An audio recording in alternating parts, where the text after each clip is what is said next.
Bonjour Marie. Aujourd'hui, tu vas nous parler d'un présupposé nommé de la sorte: le corps et l'esprit ne font qu'un et ils sont indissociables. Veux-tu bien nous en dire plus, Philippe? Oui, dernièrement, je vous avais dit que dans la PNL, il y avait un certain nombre de présupposés qui n'étaient pas des obligations, voilà, ce sont des croyances qui sont proposées, sachant que quand on y croit, ça va mieux dans notre vie, et puis on a aussi une façon de regarder le monde et de l'appréhender qui soit plus juste. Donc effectivement, un des présupposés dit clairement: le corps et l'esprit ne font qu'un et ils sont indissociables. Alors, l'histoire du corps et de l'esprit, ça pourrait presque paraître évident ce que je suis en train de te dire. Et en même temps, ce n'est pas tout à fait la réalité. Si on regarde la médecine, elle a très rapidement séparé d'un côté ce qu'étaient les pathologies du corps et d'un autre côté les pathologies de l'esprit. Ce qu'on peut comprendre, hein, pour des tas de raisons, et en même temps, ça a été rapidement séparé. Quelquefois même, ça va beaucoup plus loin que ça. Puisque de gens que j'accompagne, combien de fois j'entends des gens qui ont des problèmes de santé, qui aujourd'hui ne correspondent pas à des traitements médicaux et se font entendre dire « oui, c'est dans sa tête ». Oui, c'est dans sa tête. Alors, il y a quelques décennies, c'était les problèmes d'endométriose, dont les femmes souffraient. On a dit « oh, c'est dans leur tête ». Vous voyez un peu le mépris sur la souffrance et la réalité de la souffrance des femmes, c'est dans leur tête. Comme il n'y avait pas de traitement, alors c'est dans leur tête, elles sont toujours en train de se plaindre. C'était humiliant et vexant, et les femmes n'osaient même plus en parler à leur médecin, de peur d'être renvoyées dans leurs 22 mètres, ou alors de terminer avec des traitements, qui étaient plutôt des traitements d'anxiolytiques ou de choses qui n'avaient rien à voir, au fond, avec la réalité de leur souffrance. Maintenant qu'on a un traitement, hop, ça veut dire que tout d'un coup, dès qu'on a un traitement, la pathologie qui avait été mise du côté du psychologique, hop, on va la remettre du côté du corps, puisqu'on a une solution. Alors on a eu la même chose avec les gens qui souffrent, comment ? De fibromyalgie. La fameuse fibromyalgie, c'est-à-dire oui. que jusqu'à encore très peu de temps, et encore à certains endroits, c'est malvenu de parler de fibromyalgie, parce que, voilà, on va sentir un petit sourire ou une espèce de condescendance, c'est dans la tête, il n'y a rien, rassurez-vous, tout va bien. Là aussi, parce qu'aujourd'hui, nous n'avons pas de réponse précise au niveau du corps médical, donc ça va vite de mettre ça du côté des maladies psychologiques, comme s'il y avait l'un ou l'autre. Et puis dernièrement, on a de plus en plus de gens qui sont très très en souffrance, qui souffrent vraiment par rapport aux ondes. Oui. Les fameuses antennes 4G, 5G, les téléphones. Voilà, alors pour la grande majorité d'entre nous, on n'en souffre pas, donc effectivement. Et donc, ça a été facile, et c'est encore facile aujourd'hui de dire, wow, ça, c'est pas une chose. C'est-à-dire que tant qu'on n'a pas de solution et tant qu'on n'a pas de preuve, la médecine va pouvoir traîner de la patte autant qu'elle veut pour ne pas reconnaître qu'il y a de vraies souffrances. Donc le corps et l'esprit ne font qu'un. Je vais profiter peut-être de ces quelques minutes avec vous pour vous conseiller un livre qui a été révolutionnaire à l'époque. Et il a été écrit par deux personnes, dont une que je connais très bien, puisque l'une d'entre elles a été notre enseignante à toi et à Marie en PNL humaniste, qui s'appelle Hélène Roubex. Et donc ce livre a été écrit, c'est le premier livre qu'a écrit Hélène Roubex avec Isabelle Filiosa, où elles écrivent ensemble « Le corps messager ». Donc je vous invite, vous allez le voir apparaître là, « Le corps messager », ce premier livre qui vraiment va ouvrir les portes de ces liens entre le corps et l'esprit. Et pas d'une manière anecdotique comme quelques livres où on voit, voilà, si j'ai mal à l'oreille, ça veut dire que ceci. C'est pas dans ce type d'interprétation un tout petit peu humoristique, mais si peu efficace. Non, c'est vraiment de se poser la question, pour chacun d'entre nous au fond, qu'est-ce que signifient certaines pathologies? En quoi elles peuvent être en lien des fois avec certaines de nos croyances? en quoi quelquefois tomber malade peut être une bonne solution pour exister. Répéter certaines pathologies, passer sa vie avec des pathologies récurrentes. Donc, je vous conseille ce livre qui est vraiment extrêmement intéressant et bien fourni, bien travaillé, bien envisagé d'une manière globale.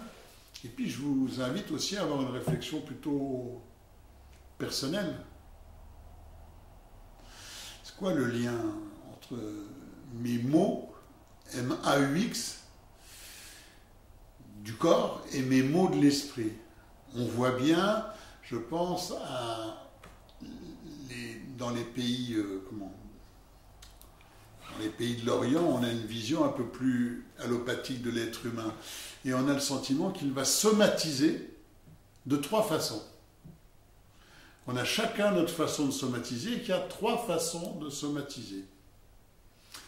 Il y a des gens qui vont somatiser au niveau du cerveau, c'est plutôt des cérébraux, des gens qui vont avoir des maux de tête en permanence, de la tension dans les yeux, des problèmes ORL récurrents.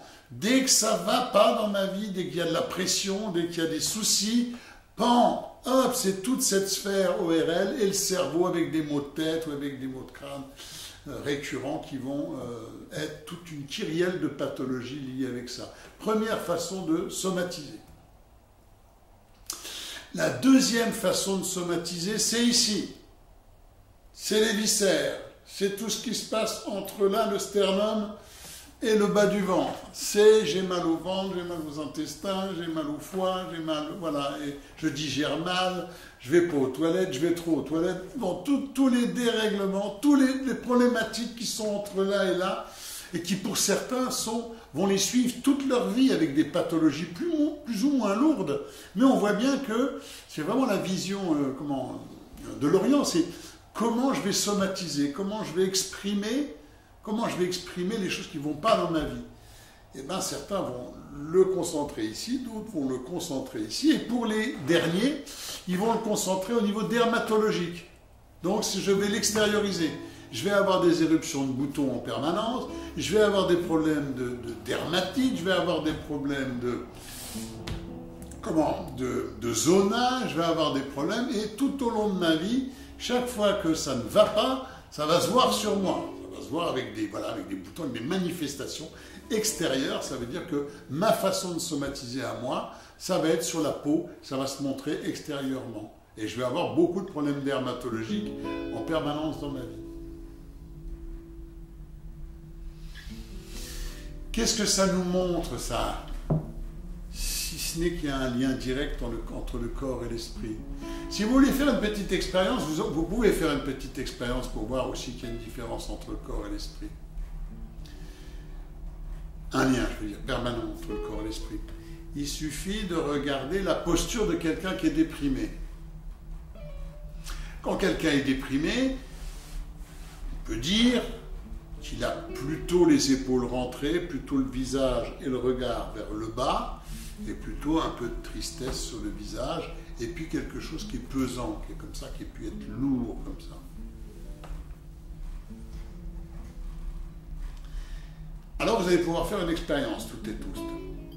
Assez simple, pas traumatisante, assez simple et assez rigolote. Ça demande juste, pendant un tout petit instant, de vous concentrer sur quelque chose qui n'est pas agréable. Juste pendant quelques secondes, dans cette posture, vous baissez la tête et vous imaginez quelque chose qui n'est pas agréable, quelque chose que vous avez vécu, qui n'était pas très sympa, pas très agréable, là, dans les jours qui viennent de passer. Et donc vous êtes dans cette énergie plutôt basse avec les épaules. Et vous sentez quelque chose qui est donc un peu désagréable. Et puis ce que vous allez faire, vous allez essayer de garder le lien avec ce qui est désagréable, tout en faisant deux choses. La première, vous allez relever votre visage en écartant les épaules. La deuxième, vous allez arborer un splendide sourire sur vos lèvres, le plus large possible. Vous savez comment on fait? On écarte la commissure des lèvres. Hein? Plus on l'écarte, plus on sourit. Voilà, vous allez sourire largement Et ensuite, vous allez lever vos bras le plus haut possible et essayer en même temps de rester en lien avec ce qui était tout à fait désagréable tout à l'heure, pour vous apercevoir qu'à un moment, c'est pas possible. Je ne peux pas rester en lien avec quelque chose de désagréable dans une posture quand mon corps est dans une posture comme celle-ci, parce que ça n'est pas en accord, ça n'est pas congruent et ça n'est pas en accord avec ma réalité. Donc le corps et l'esprit ne font qu'un, et l'un peut influencer l'autre, l'autre peut influencer l'un. Et nos croyances vont être extrêmement puissantes à cet égard. Tu parles souvent de l'ostéopathe, de la manière de travailler d'un ostéopathe. Bien sûr. Je la trouve intéressante dans cette vidéo. Parce que comme la vision chinoise ou orientale, elle est très holistique, Voilà. Elle regarde l'individu dans sa globalité.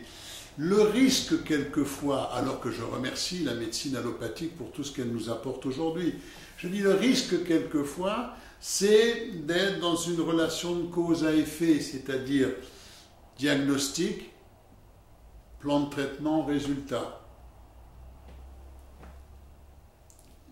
Des fois c'est dangereux, parce qu'on va intervenir à l'endroit du symptôme. Je prends un exemple. Symptôme, j'ai des douleurs au ventre. Objectif, je ne veux plus avoir de douleur. Je prends certains produits qui vont, au fond, masquer la douleur et je pense que j'ai gagné. La seule chose que j'ai fait, j'ai mis du mercurochrome sur une lampe de bois.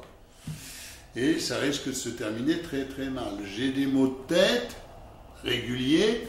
Je prends des produits qui fluidifient le sang. Et avec ces produits-là, bien évidemment, comme le sang est plus fluide, je sens moins mon mal de tête, mais je suis peut-être en train de masquer la réalité de quelque chose qui est peut-être des vaisseaux qui sont... Voilà, peut-être je suis en danger de quelque chose de beaucoup plus important que je suis en train de masquer. Donc, attention à ce qu'une partie, en plus dans l'automédication, ne soit pas une façon de masquer les symptômes, voilà, et de ne pas les traiter. Parce que ce qu'on ne se pose pas souvent comme question, c'est quelqu'un qui a souvent des maux de tête. Eh bien, peut-être qu'au fond, c'est en lien avec des problèmes de colonne vertébrale, c'est en lien avec une mauvaise posture, c'est en lien avec d'autres choses qui n'ont rien à voir et qui auraient besoin d'être vérifiées. Et ça, c'est rare. Alors on va essayer, bien sûr, qu'est-ce qu'on va faire? Dans la médecine allopathique, on va faire un scanner du cerveau. Et très très souvent, 9 fois sur 10, on ne trouve rien et on en reste là. Mais ça ne veut pas dire qu'il n'y a rien, ça veut dire que 9 fois sur 10, c'est pas un truc dans le cerveau. 9 fois sur 10, c'est lié à autre chose. Alors comme tu le dis, j'aime bien l'ostéopathe parce que il faut accepter qu'il va intervenir, mais pas à l'endroit où on veut. C'est-à-dire que bien évidemment que quand on a mal au genou, ce qu'on voudrait bien, c'est que quelqu'un vienne et puis nous masse le genou, travaille sur le genou, à l'endroit du genou et à l'endroit où on a mal. Ou quand on a mal au cervical, admettons, on aimerait bien que quelqu'un vienne et puis fasse des points, mais au cervical, puisque c'est là que j'ai mal. Et ce qui est fantastique, et Dieu sait si j'ai vraiment autour de moi la chance d'avoir rencontré des ostéopathes de très grande qualité, c'est que voilà, je lui exprimais ce qui se passait, et puis tout d'un coup, donc je lui dis j'avais très très mal au cou, et hop, elle était là, elle touchait une hanche, elle touchait une autre hanche, elle me touchait un bras, une épaule, machin, hop, et 2 jours après, voilà, je me souviens d'un mal de dos, mais qui était vraiment récurrent, qui a duré plusieurs années dans ma vie. Et donc j'avais plusieurs solutions, les solutions allopathiques, mais bien évidemment elles étaient avec des calmants, et puis les calmants ne calment plus, donc après il faut imaginer qu'on va sortir l'artillerie lourde avec des infiltrations, je ne sais quoi. Bon. J'avais été voir tout ce qui était de l'ordre des kinés traditionnels, quoi. Donc c'était de la manipulation, et j'ai jamais eu aussi mal au dos, quoi. Et plus j'allais voir, plus j'avais mal au dos, quoi. Faut dire la vérité, même si c'est des gens que j'apprécie beaucoup. Peut-être dans d'autres domaines, mais là, dans ce domaine-là, c'était complètement inefficace. Et puis la chance, par le biais d'un ami, de rencontrer une ostéopathe, mais là, même quelquefois aujourd'hui, je n'y crois pas. Je me lève le matin, et comme ça, de temps en temps, je me dis, Ça fait tellement longtemps que j'ai pas mal au dos. Ça fait tellement d'années que je n'ai plus du tout mal au dos. Voilà, une séance d'ostéopathie. Et 3 jours après, c'était terminé, alors que j'en étais à des dizaines et des dizaines de tentatives à droite, à gauche pour trouver une solution par rapport à ça. Donc ça, voilà, moi j'aime bien cette intervention-là qui montre qu'elle est tout à fait holistique. Merci beaucoup Philippe pour ces explications. Merci pour nous donner de toi aussi. Ah, c'est le meilleur exemple que j'ai, quoi. Oui, pour nous rappeler que effectivement, le corps et l'esprit ne font qu'un et que les deux sont liés, sont indissociables. Juste pour terminer, on le sait aujourd'hui, il y a des études qui ont été faites là-dessus, la capacité à guérir d'un cancer, elle est beaucoup plus psychologique que... Ça ne veut pas dire qu'il ne faut pas de médicaments, ça veut dire que ceux qui s'en sortent, voilà, ont une façon de regarder le monde, ont des croyances sur la vie, et que s'ils ne l'ont pas, ben, ils vont avoir beaucoup moins de chances de passer cette étape difficile pour certains cancers. Il y a une inégalité complète, c'est que la psyché est vachement importante dans notre manière de sortir des maladies les plus difficiles. Voilà, c'est tout ce que je voulais dire pour terminer. Je vous embrasse toutes et tous. Je vous souhaite une très belle journée ou une très belle soirée en fonction de la réalité. Vous avez le livre là d'Isabelle Figliosa et le livre de Hélène Roubex, c'est-à-dire Le corps messager, que je vous conseille vraiment, qui est un livre agréable. Et puis la prochaine fois, peut-être on parlera d'un autre présupposé, ou peut-être qu'on parlera d'autre chose. On verra bien. La surprise, à la semaine prochaine. Bonne fin de journée. Au revoir, à bientôt Philippe.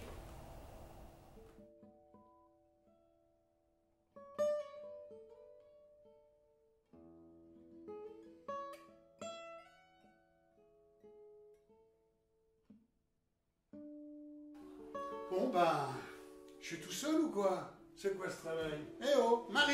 Hey, ah, viens Marie! mais oui, je Viens. suis là. Qui d'autre? Bonjour. Voilà. Camille! Viens Camille. Ça va Camille? Salut. Salut! Sandrine? Elle est où Sandrine? Je suis là. Ah, Sandrine. Sandrine. Salut Sandrine! Qu'est-ce qui nous manque? Steve?